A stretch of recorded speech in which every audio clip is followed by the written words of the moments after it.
তো লাঞ্চ করে একটা ঘুম দিয়ে উঠে পড়েছি। এরপর একটু ভালো করে ফ্রেশ ট্রেশ হয়ে রেডি হয়ে নিয়েছি। এরপর যাব হোমস্টের আশেপাশেটা একটু পায়ে হেঁটে এক্সপ্লোর করতে।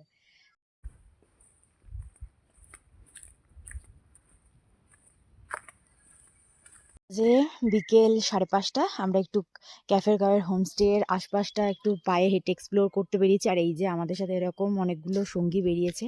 পাহাড়ি রাস্তায় এরকম অনেক সঙ্গী থাকে, যারা পাহাড়ে ট্রাভেল করেছে তারা জানবে।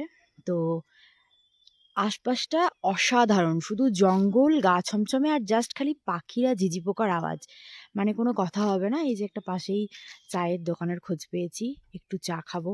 এরকম ওয়েদারে চা না খেলে তো হয়ই না। আকাশটাও মারাত্মক সুন্দর, মারাত্মক মানে মারাত্মক। তো তোমরা জাস্ট ভিউটা এনজয় করো, আর কিছুই বলবো না, আর কিছু বলারই নেই, জাস্ট এনজয় করো।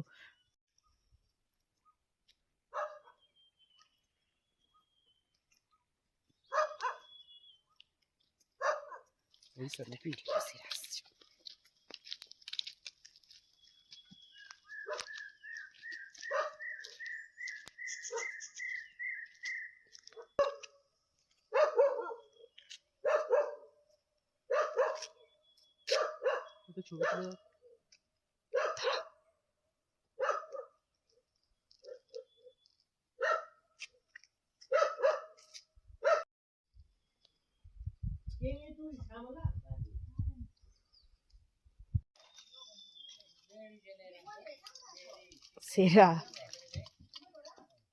একে দাও।